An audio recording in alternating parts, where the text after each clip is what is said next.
Hi, I'm Vicki Mizell. I am the brain regeneration specialist with BrainSproutsMemory.com and BrainSprouts Memory Training, LoveRemembers.net, which is my book, and my third website is called Saving My Brother from COVID, and that's my book called The Sister's Love, where I saved my brother from COVID. My background is as an educator. I was trained as a teacher, a speaker, an actress, and then years later I went back to school and got my master's degree in psychology, and I'm grateful to say that I got a 8.89 and 8.9. I guess that's what you call it, or 3.89. That's what it was. I got a 3.89, so that's almost an A average in grad school. And when that happened, I was so proud of myself and excited. I started out in the memory business when I was 26 years old, and I'm 69 now. I had a good memory to start, but I did not have a good visual memory. So reading, I was slow. Reading comprehension needed a little help, but I was a good student. I applied myself. I made good grades, so it was never a concern for me of memory until my uncle Bob on my mother's side of the family got a form of Alzheimer's disease, and his wife kept saying to him, you know, you're going to get a memory problem because your mother had a memory problem. And so she just fed him that information, and then one day he fell off a ladder and it did affect his brain. And then about 20 years later he ended up having to retire early as a teacher. But I think it was, for him, it was the combination of his wife giving him those kind of messages. She was a very stressful wife, and he had diabetes, so his diabetes got worse as the stress in their marriage got worse. So I don't think, when I reflect now, that he really had Alzheimer's disease. I think he had what they call diabetes 3 now, which is when you don't get enough proper blood sugar in your brain, then the dendrites just start shriveling up. And when I say blood sugar, I don't mean go eat a bunch of Snickers bars and drink a bunch of orange juice, because that will spike your blood sugar really fast, but then it'll go back down really fast. So ideally you want to eat a really good protein meal with a little bit of carbohydrate, and that will sustain you for a good 4 hours at a time. But if you eat sugar, it'll spike you for about half an hour, and then you'll go below your blood sugar, and then you'll be exhausted. So people who drink a cup of coffee and eat a donut will feel pretty good for about half an hour, and then they want another coffee and donut. Whereas if you have a good protein drink, eggs, cheese, bacon, sausage, those are really good breakfast things to have. Or if you have pancakes, make sure you eat an egg with it or sausage with it. They have turkey sausage now if you don't like pork, and those kinds of things. So I see I'm talking a lot about nutrition and what you eat, and it really, really does make a difference. When I was a teacher, I would have some students come in, and they would just, first thing in the morning, they would just put their head on their desk, and I said, did you eat, how many of you ate breakfast? And maybe a quarter of the kids would raise their hand. And then I would then go around and say, what did you have for breakfast? And the majority of them were eating sugary cereals or Cheetos or pop. And so only a few of them were actually eating really mindful breakfast. So as they say, start your day with a good breakfast and you'll have energy the rest of the day.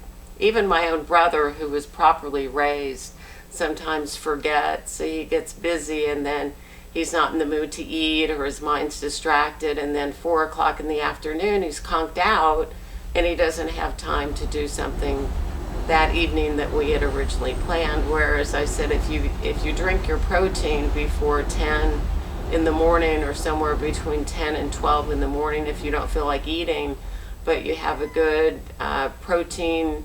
There's core protein, there are protein drinks, protein snacks. So if you get the protein up in the morning, that'll help your blood sugar stay sustained for the rest of the day.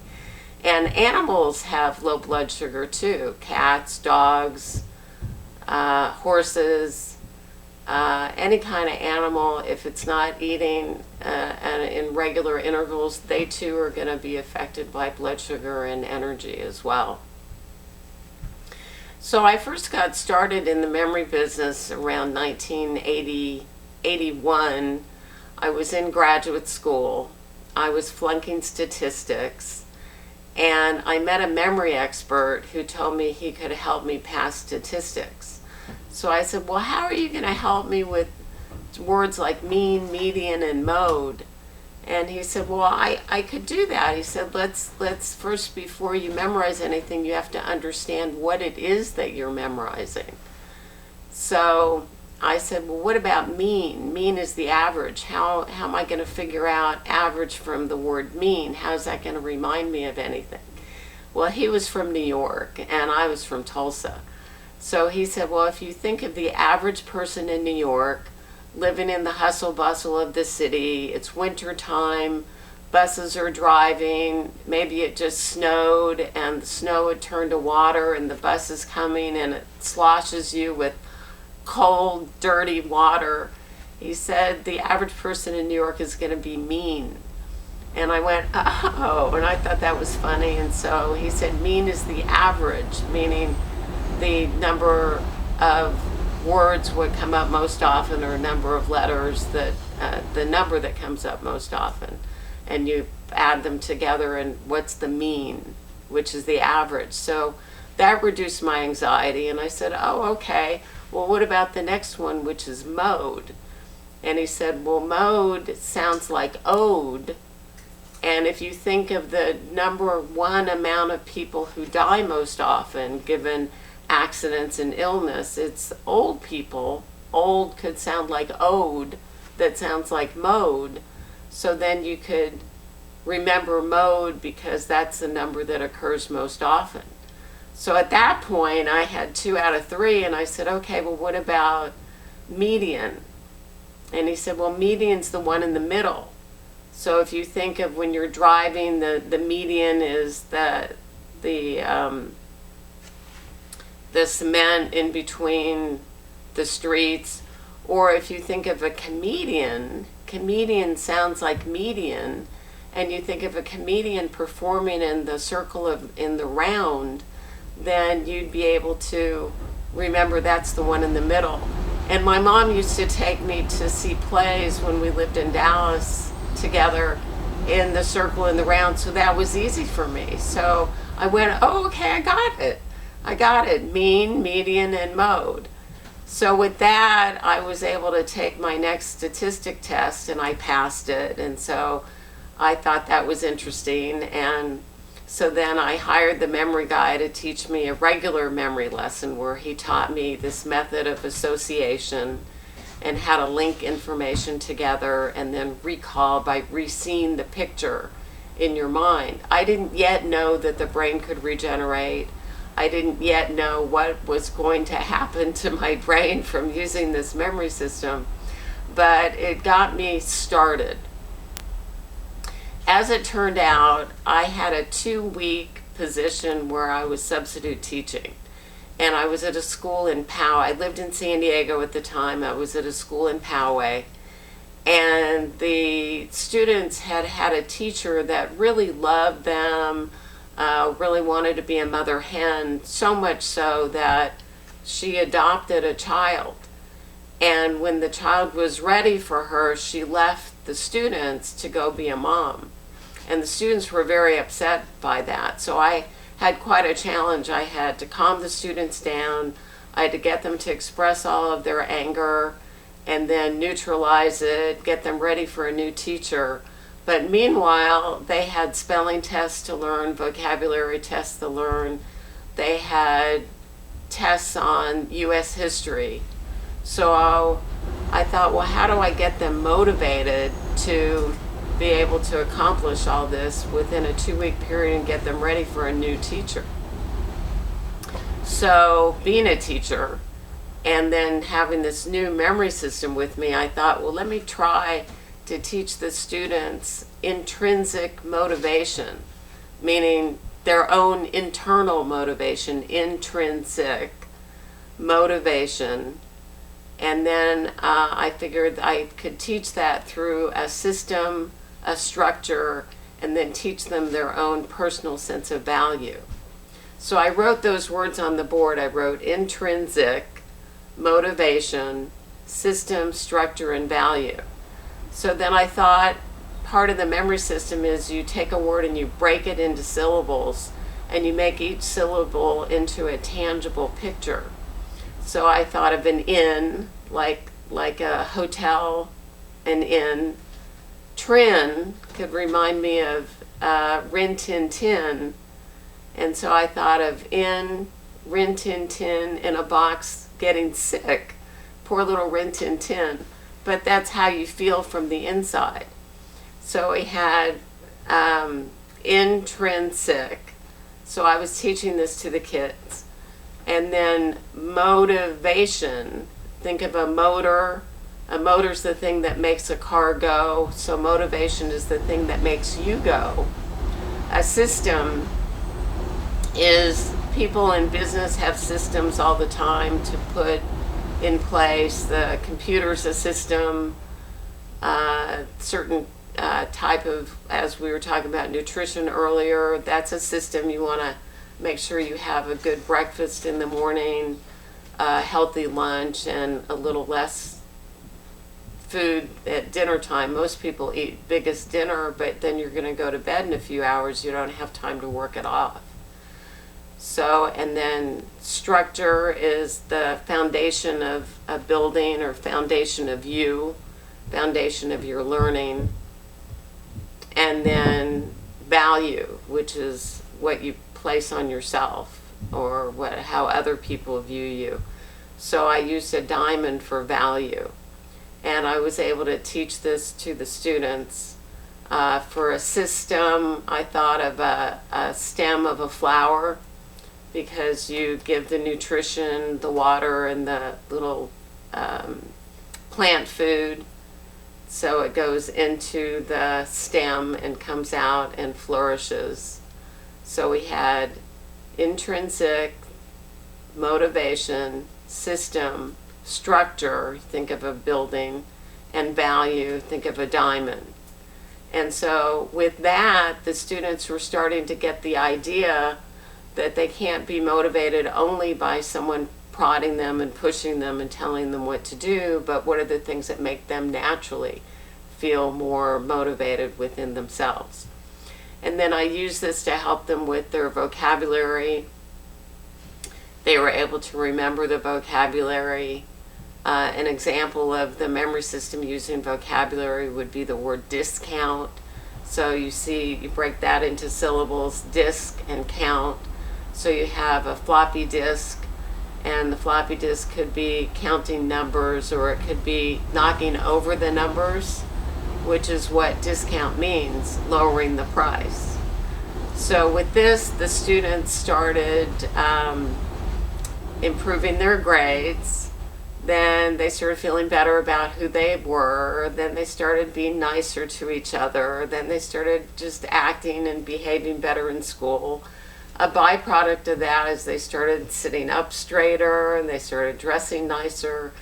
And so every day that I was seeing these successes, I was running to the principal, and I said, listen, what happened today in school, and listen to that. And then I'd call the memory guy, and I go, listen to what was going on today, and the students are improving so much. So by the end of 2 weeks, I went into the principal's office, and I said, well, I think I've done a pretty good job with these kids. What do you think? And he said, yeah, I would say that you have. And I said, well, do you think you would hire me to be their regular teacher? And he said, you know, Vicki, I've given this some thought, and I don't want to cage you. And I said, well, what do you mean? And he said, well, if you were just in the classroom it would just be you in the classroom. He said, but you love this memory system so much. He said, I see you being a consultant for the entire school district, teaching this to all the kids in the school district, going from classroom to classroom. And so I said, really? I had never thought about being a consultant before. And so I said, well, what do I do? And he said, well, you need to do a pilot program and then call in the newspaper and have them do a story on you. I said, and then I could take that to the district and they could hire me to do. And so it took about 8 months. I had to find a school that would let me do a pilot program. It turned out my neighbor who lived in my apartment complex worked at a school in Poway, and she was able to get me into 4 classes once a week for 12 weeks. And so I was able to teach the students. I did it on my own time, my own money. And then I called the Poway News. A reporter came in and did the story and got it published. And then I called San Diego City Schools. I sent them the news article, and I said, I'd like you to hire me as a consultant teaching this memory program. And I got brought in by a gentleman named Dave Hermanson, and he said, you know, we have funding in the gifted program. And then he looked at me and he said, you know this memory system better than any teacher in all of California. And I thought about it and I said, yeah, I guess I do. And he said, don't embarrass me. He said, you're hired. And so that's how I got my start. And it was really exciting for me. I was able to teach 60 different classes, 2 one-hour sessions. So I taught them, I put together a whole slide presentation, and I explained how the mind works, how we naturally learn, how this memory system fit in with how we naturally learn. I had a picture of a treasure chest, and then I said, you open up the treasure chest and you realize the real treasure is you. And then I had a picture of flowers, and I said, and if everybody realized the true value of who they are, and that they're really their own abilities are the treasure, then we'd have a happy, blossoming world. And that's how I got started, and I taught 2 one-hour sessions. The second hour I would teach them the sounds like method and use it for either vocabulary, spelling, or large amounts of information. What ended up happening is, because I was teaching this a couple days a week for a year, and then it went on for 5 years, unbeknownst to me, my own abilities started increasing and increasing and increasing. Before, I told you I was a little bit of a slow learner. Or a slow reader. I was a fast reader. I started having vivid recall. I started dreaming in color, which a lot of people do naturally, but I didn't. Now I dream in color, technicolor, technical sound, and it was just the most amazing thing of all. I remember I'd come home very tired, have dinner, do a little something, go to bed, and then within an hour I would be awake and these pictures would just be reeling into my mind. And so I went into my other room where I had a study, and I just started writing from these pictures that were coming to me, and I ended up writing children's stories. I ended up painting. I went back to acting class, and my acting teacher asked me where I'd been studying because my acting had improved so much. And I said, I haven't been studying, I've just been doing this memory program. And I was able to just imagine scenes of like being in a canoe.